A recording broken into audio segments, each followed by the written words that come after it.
Hey,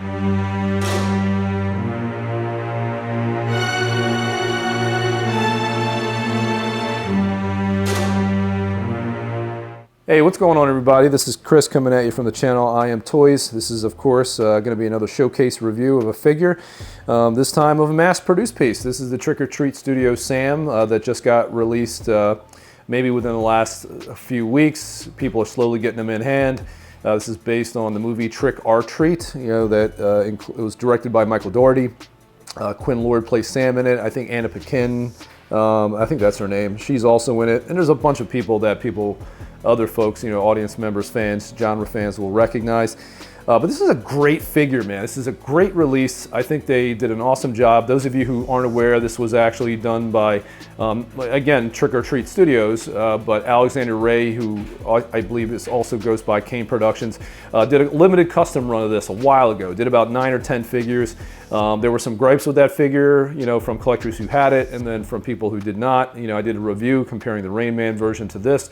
Or to the Kane version, and the major nitpicks of the original Kane version, which was still awesome, mind you, was that it was definitely undersized. The buttons I think were inaccurate color, and just overall the size was not as accurate as it could be. Which now for this Trick or Treat Studios version, I can see the step up in every way.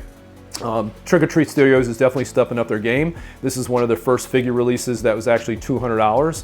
That I think with that price elevation, you're also getting a step up in quality. And this is really good, man. Like out of all their figures right now, man, to me, this is the best figure release that they have ever done. Is it without faults? Absolutely not. There's some nitpicks, and I did have to do a couple things to it, or at least one major thing to it so far. But we'll get into that. So, let's get into the video. We'll pan in, the figure, show you the accessories, and I'll try to show you some height comparisons, and then throw you some shots from the film, too, as well, to kind of show you where Quinn would normally be, based on some of the promo pics. And yeah, man, and yeah, we'll get into it. All right, so as we just pan this guy a little bit from side to side, from the outside. So, you guys know me, man. I'm kind of into how I do these reviews, like little showcase reviews. I'm not going to have time to show you multiple poses with the head on, because I'm still actually, I right off the bat, I might as well tell you guys that the first thing I did to mod this figure was paint the sack on the head the accurate colors of the movie, because it's definitely too bright. To white gray, and when people got this in hand, some people were like, oh wow, man, the head is huge, but it's actually not. It's still in line with the movie and the figure and the scale, but because it's not the accurate color, if anybody knows anything about color, when things are darker, they look smaller, and when things are brighter and gray or lighter, they make things look bigger. So with the rest of the outfit kind of already weathered, and then the head kind of sticking out, because of the color tone, which I also adapted to the bag as well, because it's a little light. The satchel and the bag, the Trick or Treat bag, was definitely better, but it's the first thing you got to do when you get this figure is paint the head to get it to the accurate look of the film. And then it looks a lot better. Everything is in sequence better, scales better, just looks better overall. And yeah, that's the first thing you're going to want to do. So right off the bat, that's your first surprise of what I did with this figure, in hand. And like I said, so because of the color, I actually just put some seal onto the mask. So that is still kind of in its drying phase. So I don't want to pull it off and put pressure on the head and whatnot, and then jack the seal up, because it's not quite ready yet. Still in the process of, we'll say, curing, which helps the paint become a little bit more set in and permanent. So that's pretty much the idea, on that, obviously.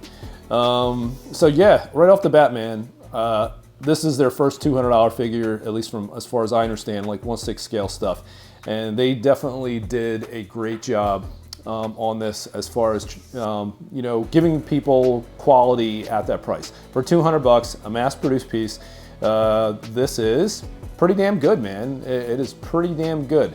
So we're just going to go up on them, and I'll show you right off the bat, kind of the accessories, and of course we'll kind of work our way from the bottom. So these are all the hands, that you get.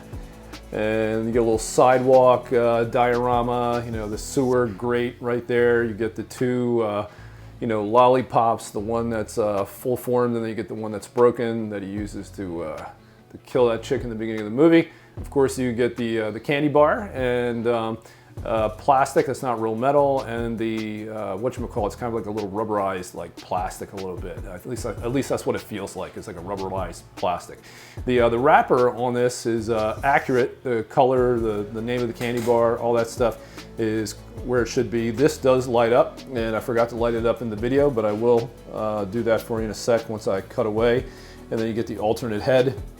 You know, this is him unmasked. It would have been nice to have like some battle damage head too. That would have been kind of cool, but that's all good. And this stand right here, that does not come with it. I just have that kind of sitting around. And this is all one piece pretty much. I mean, I'm sure it was compartmentalized, you know, before, or separate pieces, and then they, you know, in the factory they put it together. But you guys get what I'm saying. But it's all locked in one piece, you know, when you get it. This is the satchel. Like I said, I darkened that as well. You get like a little bit of like a blood stain over here. I don't know if you guys can see that, but it's a little bit, you know, you get a little red tinge to it.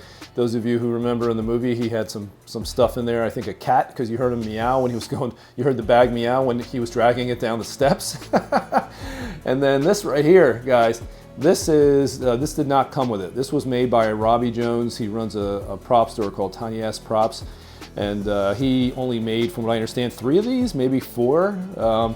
And this is really, really accurate to the film. However, especially like the peel of the foil. What's not accurate though, and this is where Trick or Treat Studios nailed it, is the color though. The color of the wrapper on this, even though it's like a resin or a plastic or whatever the hell they used, this color is actually more accurate. The color that is on this is actually not as accurate, but that's all right for me. The name on there is right. The way the foil is peeled is correct. So overall, that's the one I'm going for. You know what I mean? And then this is the figure overall itself. And as you can see, I don't know if you guys have had promo shots or seen the production pics or of other collectors or what, but it definitely was not that dark. You have to mod that. This is the first thing that you need to do, guys. But overall, man, this is a sick piece, dude. It is a sick piece.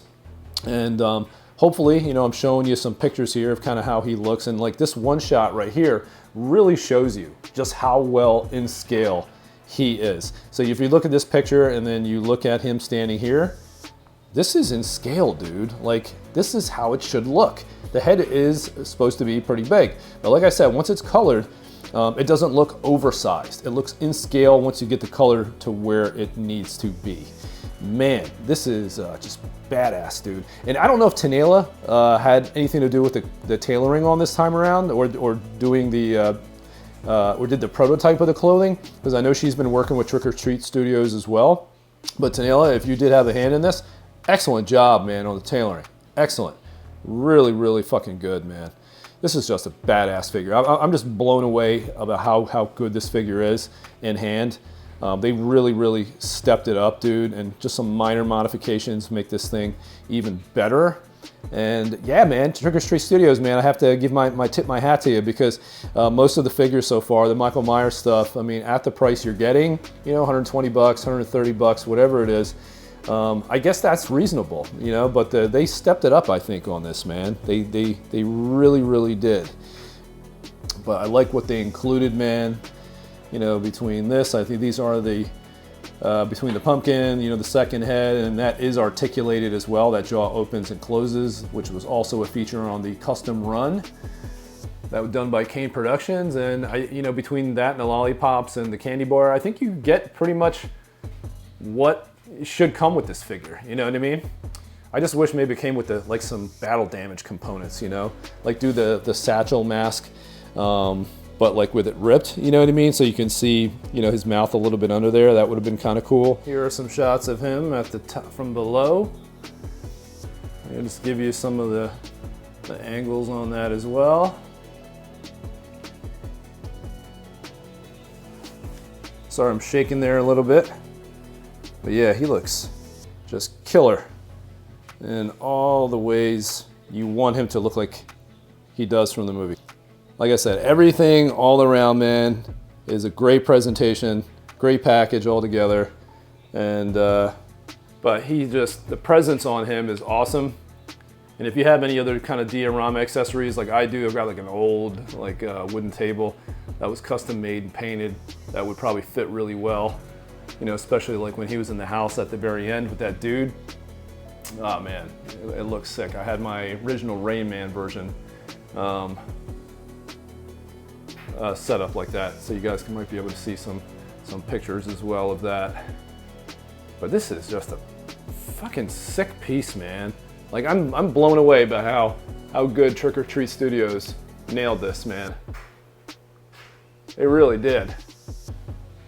So the one thing I wanted to mention though, and I'll zoom up on that, like I said, I had some couple gripes, right? So the stitching on this. The stitching on the mask should be a little thinner, going up and down through the center of the head itself. It's a little too thick. The mouth I think is pretty good. But yeah, stitching needed to be better. And other than that, man, I don't really think I have any other gripes, man. It has really good articulation. And there are some videos you can check out of that. It's a dude who already put out another video. You can look at that if you want to see articulation poses. But like I said, I can't do that right now, especially with the other head. And again, like I try to show people, showcase these figures, show you what they're supposed to look like. If you want like actual toy reviews, you know, like I don't really treat these things like they're toys. You know, like Justin's Collectibles and a few other places, you know, if you want articulation and shit and bending and posing like they're supposed to be Spider-Man, you can go check those guys out. I'm showing you what these figures can look like at their peak as far as posing and lighting and things like that, to show you what you get. That's what I like to do. That's the fun for me, because you get to talk and do other stuff, man. You know, doing this, you can do a 90-degree bend. You have this pin here. Look, these go outwards, and you get a rotation here at the neck ball joint, and blah, blah, blah, blah, blah. Fuck all that. But so let's get right into some size comparisons real fast, because I know some of you are definitely waiting for that comparison. So we'll jump right into it. All right. So first size comparison. So this is between a regular 1/6 scale figure and Sam. So here's a picture of Michael Dougherty and the dude who plays Sam, Quinn, with Mike Dougherty standing in the back and Quinn sitting down in front of him. Look how tall he is already just sitting down. And if he were to stand up, you could see that his head would most likely come up to exactly where his head probably comes up on this figure. And case in point, here's another picture of a behind the scenes shot. So this isn't from around 2007, but this is the actual outfit that they used in the movie. Michael Dougherty explained it in the video. You can search the event up online. It was by like Atmos or Atkins or something, effects or something like that. They were doing like a Trick or Treat kind of promo, or like something to do with special effects and whatnot. And Michael Dougherty broke out the original screen used mask, or a screen mask, the actual outfit that Quinn used. He obviously had to use a different kid because this is years down the road now and Quinn is obviously taller, but he used the same outfit. So he had to get a kid that was the same size. And as you can see in this pic, look where the head is. The head scales with around mid-sternum or like mid-arm of them.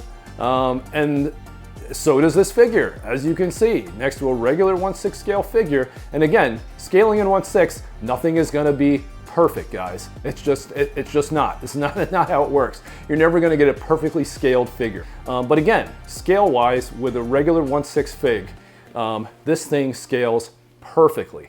And people forget, in the movie, the way it's shot, he looks smaller. But you gotta remember, he's a little kid, dude. He's probably about, like, he wasn't a toddler, you know what I mean? He wasn't 3 years old, like when he was in the movie.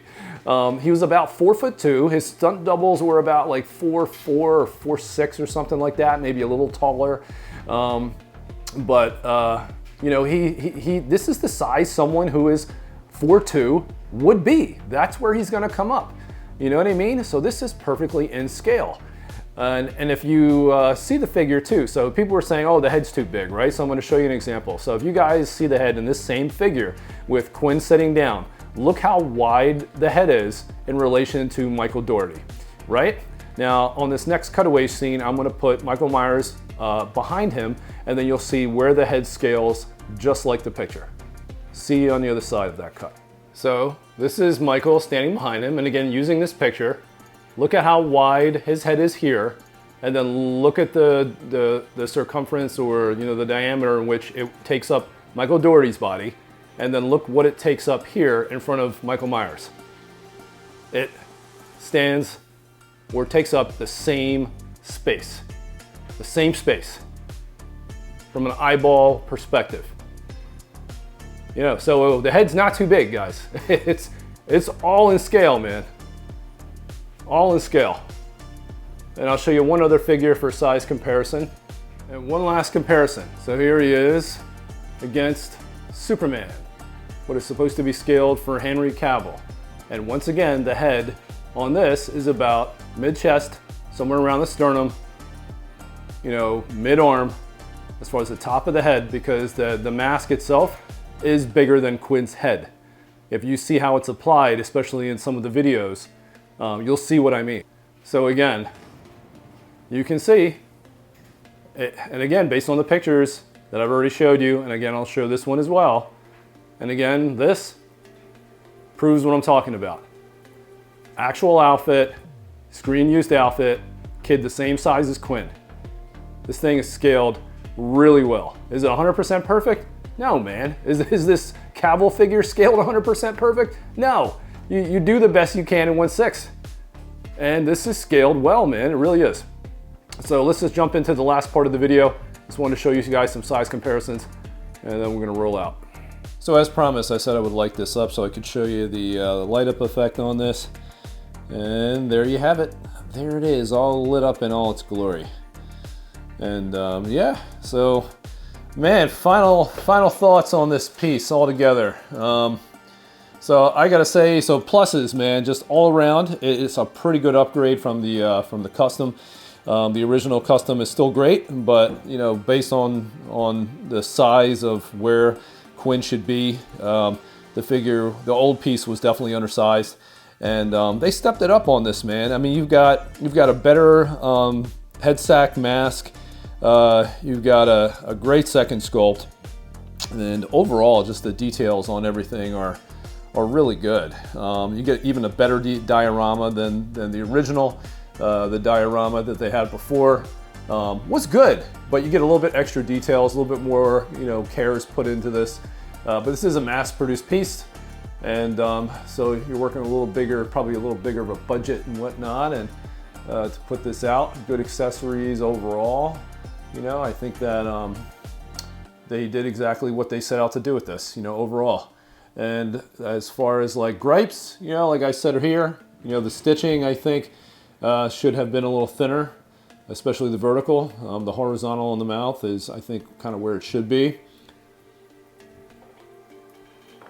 And overall, like I said, you're going to want to paint, that head as well, so that way you can get it to the accuracy of the movie, and so it doesn't stick out as much, So that's it, my peeps. Those of you who've never seen the movie, definitely check it out, because it's a great horror anthology. Just overall, it's really excellent. This movie came out around, I think it was like 2006, 2007. It did kind of a festival tour around that time. And then they were supposed to be doing a theatrical release at some point, but for some reason Warner Brothers, and one of the biggest bonehead moves a studio could possibly make, was like, nah, we're just gonna release it on DVD, straight to DVD, which was fine, but man, you could have made a ton of money releasing that movie for Halloween. And yeah, they decided not to do it, like a bunch of idiots. But hey, it is what it is. They did eventually release it in theaters, but of course way after the fact, and people were like, what the hell are these idiots waiting for? But a lot of people got to see it in the theater who never actually had seen it before. So, it did kind of work out, to some extent. And Dougherty said that he's going to be making another one, but he's been saying that, or he was initially teasing it years ago. I mean, shortly after the original even came out. But As you can see, nothing, man, nothing yet. So I don't know, we'll see. You know, it's like that, you know, never-ending, what the hell am I trying to say? That never-ending tease, you know, all the time that you get, and you just hope it comes to fruition at some point. So that's it, guys. Deuces. I hope you enjoyed the video, and I'm gonna be getting the Halloween 3 figures at some point. I don't know if I'm gonna do a review of them. But I might. You'll definitely see some pictures up though, so check out my Instagram, and if you're in the groups, you know, you can you'll peep them in there as well. So that is it. And you know what I'll probably end up doing, I do have to do the Lucifer from Constantine, so that'll probably be my next video, I'm thinking. At least I'm thinking anyway. All right, guys, peace, and hope you're having a great weekend.